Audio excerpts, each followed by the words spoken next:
The second largest world division of the Seventh-day Adventist Church, small group ministry in Chennai, India, and outreach in the very secular city of Vancouver, Canada, coming up next on Mission 360.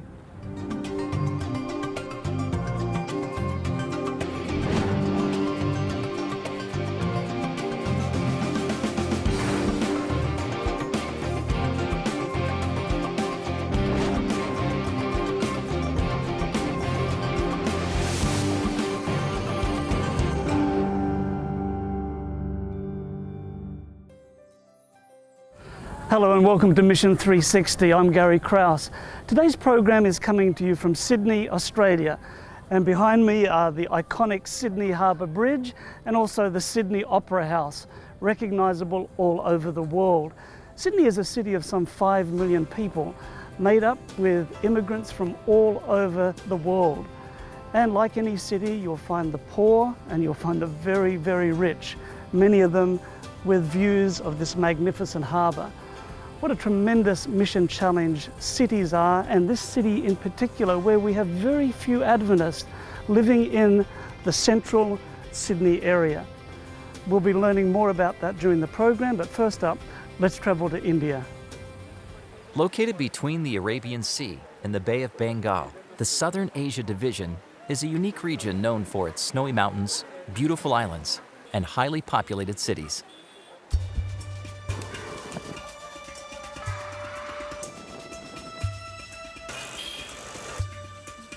Well-known sites include the majestic Taj Mahal in India and towering Mount Everest in Nepal. The Southern Asia Division is made up of 4 countries: India, Nepal, Bhutan, and the Maldives. There are 1,300,000,000 people living in this division. In India alone, there are more than 22 major languages and more than 700 dialects. Reaching so many different people groups, cultures, languages, and dialects is a challenge. But despite these difficulties, local global mission pioneers are answering God's call. Although the Adventist message arrived in India more than 100 years ago, the Adventist Church has grown gradually here. Today, there are some 4,500 organized churches with more than 1.5 million members. Although the membership appears large, there is only one Seventh-day Adventist for every 865 people. This represents 0.13% of the total population. Small villages and snowy mountains are common features of Nepal and Bhutan. Reaching people in these mountain ranges can be difficult. Despite the challenges, the Adventist Church is growing. Together, Nepal and Bhutan have 34 churches and about 10,000 members in a territory with more than 29 million people.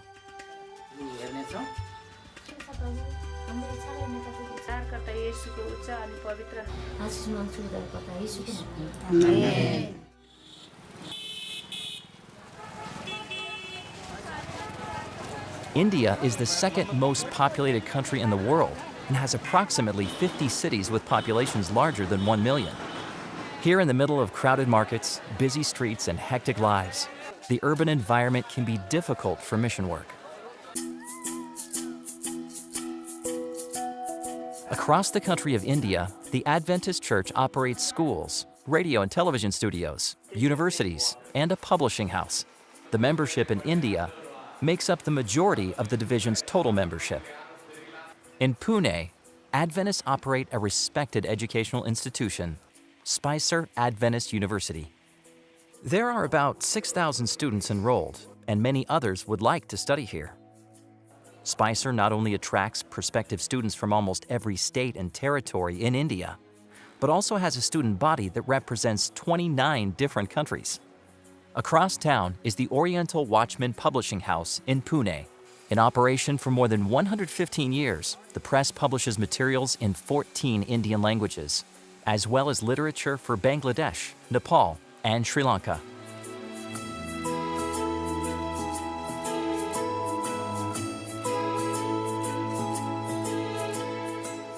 Throughout its history, this publishing house has been a valuable missionary tool, providing literature for the various people groups. In southern India, the coastal city of Chennai is home to Hope Channel India, part of a global network of television studios. This studio produces programs in 7 Indian languages, thanks to the efforts of a team of dedicated, faithful workers who are sending a message of hope in Jesus. In a territory so vast and heavily populated, there are countless mission challenges and opportunities in this diverse region of the world. Please pray for the work in India. Please ask God what you can do to help reach this challenging region. Thank you for your support of Adventist Mission. My guest is Pastor Wayne Krause, who is part of the discipleship team at the South Pacific Division, caring specifically for church planting and healthy churches. We also happen to be related by blood. Wayne, welcome. Thank you. Church planting, you've planted churches, you did your doctoral thesis on church planting. Why is this so important? The issue is the command of Jesus Christ right back in Matthew 28 to make disciples. And we found the best place to grow new disciples and to nurture new disciples is in church plants. And so we plant churches not just to plant churches, it's to make disciples. Okay, so is this a priority for this division? Very high. We want this division to be part of a church planting, multiplying disciple movement. And so not to just play business as usual, but to aggressively say, we want every church member to be involved in making disciples, multiplying disciples. And that inevitably leads to multiplying churches. Now, some people, when they hear the term church planting, they're thinking of buildings. No. What are you talking about? People. Buildings are irrelevant when it comes to what we're actually thinking about first. We're multiplying, building up disciples, and if they need a building to help them do that, then great. If not, it can be in a home, it can be in a cafe, it can be in a warehouse, it can be anywhere where people congregate to. Well, in the time of Paul, it was beside the river, Right. where they met. They did not have a church building for the first few hundred years of our Christian heritage, so it shouldn't be too high a priority for us now. Right. The church did pretty well back then. Yeah, right. Maybe we could do the same now. Okay, so when you look at the church planting of the early Christian church, it tended to be in urban areas. Is that a priority here as well? Yes, we have identified every city in our division that has a population of 1 million or plus, and that is where we put a specific strategic emphasis that we're going to try and target our urban centres. Now, looking back to when you were yourself planting a church, Yes. What are the major challenges that a church planter faces? The challenges is to keep the vision of making disciples alive, because vision leaks. If you're not constantly saying it's very easy for people to fall back into just be comfortable. Maintenance. Maintenance. And when your numbers grow particularly, you kind of go, okay, we're almost comfortable now. But to keep the edge, church planting has been described as the extreme sports of Christianity. And it needs to be kept that way, exciting, on the edge, where young people want to be part of it because it's something new and I can get there, I can get involved. We don't already have all the elderships filled. We don't have all the ministries filled. I can actually be involved in this in a new area. How important is the involvement of church members in a church plant rather than being spectators? Oh, it's essential. It won't happen without it. It's not only in the church plant itself, it's as leading church plants. Because if we rely on the professional pastors to do it, we don't have the resources, we don't have the pastors for that. We need our church members to be leading church plants and being the team that is knowing that they're ministers themselves and doing ministry within community, but also wherever they might be working, they need to know that they're ministers. It's very Important concept. Now, looking at the division at the moment, can you share a story of a church that is being or has been planted? Oh yes, they're all over the place, but places like New Guinea, they talk about hand churches, where a church lends a hand to start another church. So they'll get some corrugated iron and a group of them will go from a church and they'll run a branch Sabbath school every Sabbath morning at a new village or something like that. They might take some corrugated iron and put a kind of a roof on. It won't have any walls. Right. But a church has lent a hand to start a brand new church. That's the islands. Here in Australia and New Zealand, we're planting churches mainly amongst the ethnic groups and new arrivals in our country. Our main challenge is with the majority people in Australia and New Zealand, the Caucasian people. We're having trouble there. But there are church plants in South New Zealand, for example. I know Christchurch, where they had an evangelistic campaign, and instead of saying, we'll scatter all the new people out into existing churches, they said, no, we will have a church plant as a result of this evangelistic campaign. And as a result of that, over 2 years, within Australia and New Zealand, it's huge. They baptised 80 to 100 people, started a brand new church, which since then has planted another church, and that has then planted another church. So we're not just looking at planting a church, but that a church thinks about next one and the next one. What people watching this program, they might say, well, I'd like to get involved, but I have no idea how to start. What would you say to them? I would talk first to and pray. If you have a partner, to be praying with that partner about whether this is what God's calling you to do. Talk to some like-minded friends who are saying, yes, we want to be doing stuff. And then when you get excited about that and you think you have a group that might be interested in it, be talking with the conference or the mission. Right. To say, hey, what can we do? What are the training do we need to do? What type of equipping would you suggest? Do you have any idea where we could go? How do we link with you to be able to do this healthfully? So yes, every mission and conference in our division and around the world has opportunities now for people who are interested in church planting to approach the conference or mission and say, what can I do?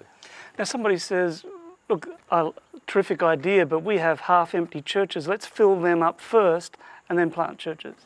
Yeah, that is a real challenge, and that's sometimes a struggle to know what to do with that. The reality is, however, it's easier to give birth than raise the dead. Mm-hmm. And it is a lot harder to take an existing church that has been around for a long time, that hasn't actually grown, and say, okay, we're going to pour all our energy into that, when sometimes they don't actually want to change.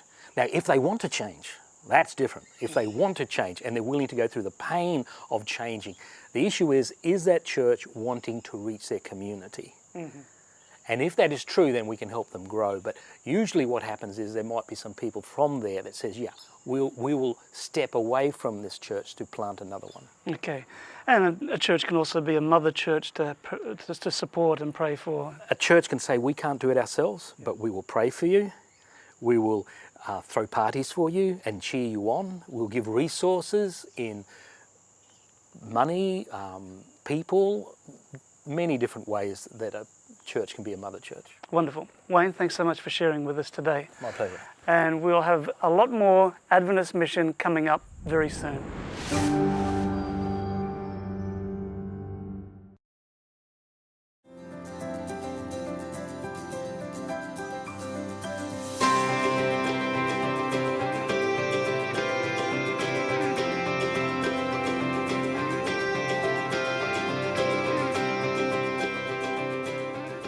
Welcome back to Sydney, Australia.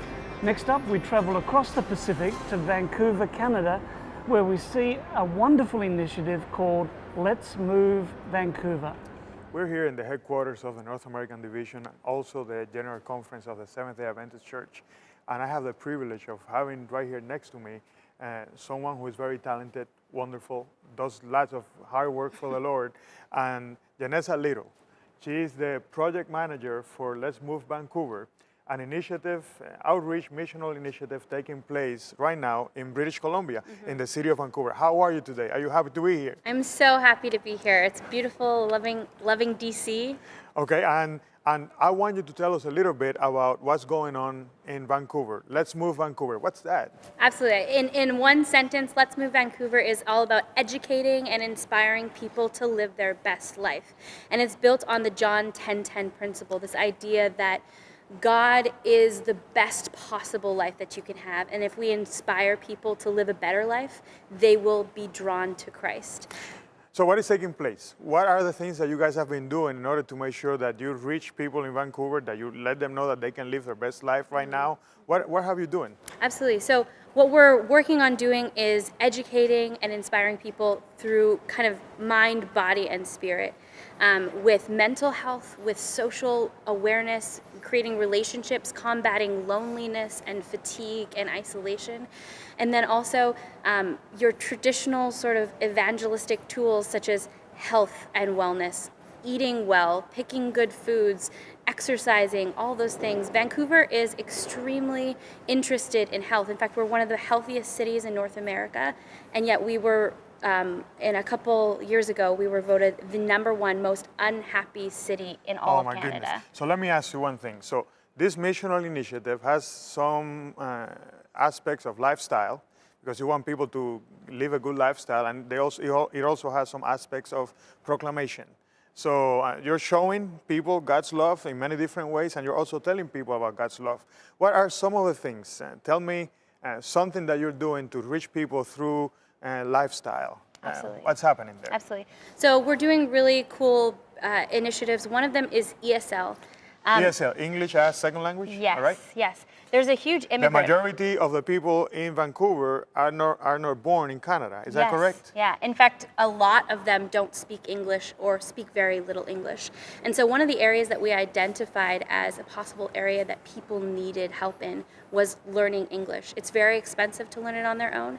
And so a couple of our key churches have been putting on very affordable ESL programs for people, bringing them into a supportive community that they can feel a part of and then grow in the skill that they need. So can you tell me at least a brief story of what happened with one of these churches? Absolutely. So we have a Cornerstone, right? Yes, a really Right. great story from Cornerstone Church. They did a 6-week session last fall. There was 11 members. It was very small, but they learned so much, and from that 11 members, 3 of those families started coming to church, and they were very inspired, and there's a lot of positive movement, and they just decided to do another 6-week program. It went from a small group of 12 to over 40 people were attending regularly. From a small group of 12 to over 40, just by teaching English as a second language. Yes.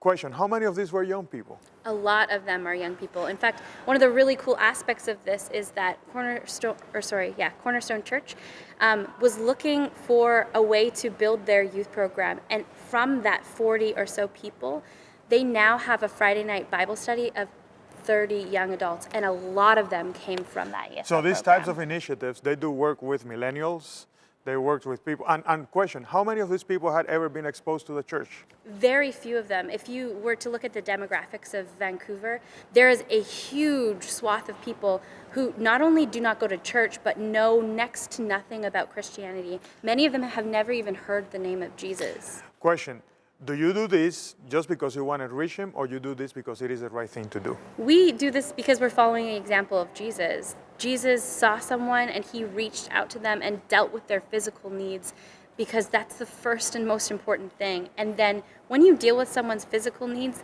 they will recognize your true heart and want to be a part of that best life that you're offering. Beautiful. Are there any other stories that you can tell me? I heard something, and we have very little time left, but I heard something about a garden that is Absolutely. taking place in an area. What's going on? Talk to us about that. Absolutely. I mean, it's incredible and exciting. There's so many stories I could go on, but I'll just tell you one. There is a local couple, Barry and Joan, and they're not involved in our church at all. They have no background. So they in were it. not church members? No, nothing. Okay. no. But they were involved in their community, and one of the things that they had experienced was loneliness and disconnection. And that is one of the greatest needs in Vancouver. Absolutely. Like I said, it's the loneliest city in Canada. And they tried to connect with their neighbors by throwing a block party, a Christmas block party. They invited 40 people.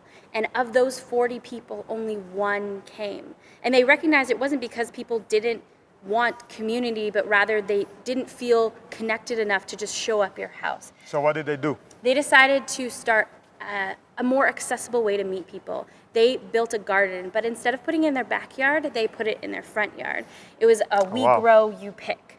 And so Joan and Barry would go out every Sunday morning, every Saturday afternoon, and work in the garden, and then they would actually meet people as they came to get their lettuce or their carrots, and they started growing relationships with people. Now, this worked extremely well for them. They're the head of their community. They're doing constant good work, meeting their neighbors, building that warmth and genuine care for one another. It took the notice, or it got the attention of one of our local pastors, and he actually came to Barry and asked Barry to mentor him how to do this. So it is okay sometimes to ask people who are not from church for help. Oh, absolutely. Jesus is working in every area. He's working with people outside the church, at times they have something they can teach us, huh? Absolutely, absolutely. And so Barry kind of mentored him. They formed a relationship. Barry helped us build at that church a very large seniors garden that now services that entire area. And on top of that, they are now becoming part of our congregation in that area. Oh my goodness. Well, thank you so much, Ines. I hope that these stories that you just told us can inspire many others to do the same. Everyone, thank you so much for watching. This is Jose Cortez Jr. for Mission 360. Prompted by the Holy Spirit, a woman in Chennai, India, just goes around her neighborhood knocking on doors and befriending people.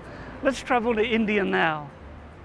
Pastors and missionaries play a special role in the outreach ministry of the Seventh-day Adventist Church, but often it's the dedication of members that makes a difference. Chennai, located in South India, is the fourth largest city in India. A special lady named Fulana lives here, surrounded by neighbors. She has developed a very special relationship with the people of her community. Fulana invests her time in spreading the good news she has learned. She is loved and respected here because she displays great interest in the lives of the people. Fulana takes advantage of every encounter, leaving a Christ-like impression after each meeting. With steady steps, she approaches each person, leaving behind a smile, a prayer, or a pamphlet. This is a living example of Christ's method of ministry. Jesus mingled with people and showed sympathy. He met needs and naturally earned trust before he bid each person to follow him. People from this community and the local church like to visit Fulana on Sabbath afternoon. In this house, they sing a lot of beautiful songs. They pray about their needs and study Bible stories that often provide valuable insight. First-time visitors and regular church members are grateful to read verses that speak about a God who loves them. From simple and friendly visits like these, her neighbors have shown interest in learning about Fulana's Seventh-day Adventist faith. When I sit with people, I allow them to ask questions. They would tell you they are very happy and that the stories help them. I give explanations about the Bible. When I meet them the first time, I don't tell them about the Sabbath. I just tell them about the love of God, how God created them, and how much God likes them. When we are sharing this love with each other, they tell us, we want to learn so many things. Then lastly they say, okay, we are very happy about the thoughts you expressed. Now where's your church? We want to visit and worship with you. During this worship time, people have the opportunity to share about the many challenges they face. It's an informal time for them to ask questions and to find help from God and one another. Through genuine friendship and relationship building, Fulana has successfully led many people to God and to the Advent message. Many have already accepted her faith and chosen to be baptized. At the moment, she is sharing with 9 other people. Please pray for Fulana. Pray for strength and tact as she continues to share Jesus' love in a practical manner. Fulana hopes that many people in Chennai, India, will find hope and healing through the gospel. Thank you for your prayers and support of Adventist Mission.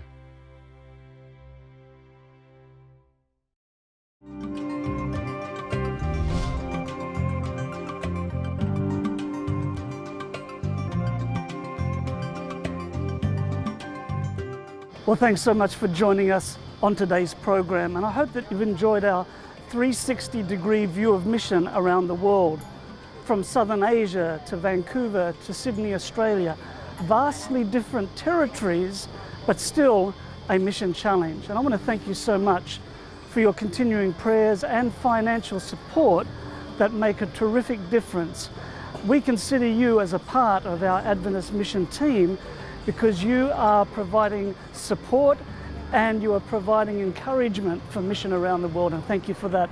And as a small token of appreciation, I'd like to send you a small Adventist mission pen. It'll just be a little reminder of mission every time you write something. So please contact us for that, and we'll be very happy to send it to you. For Adventist Mission, I'm Gary Krause, and I hope that you can join me next time right here on Mission 360.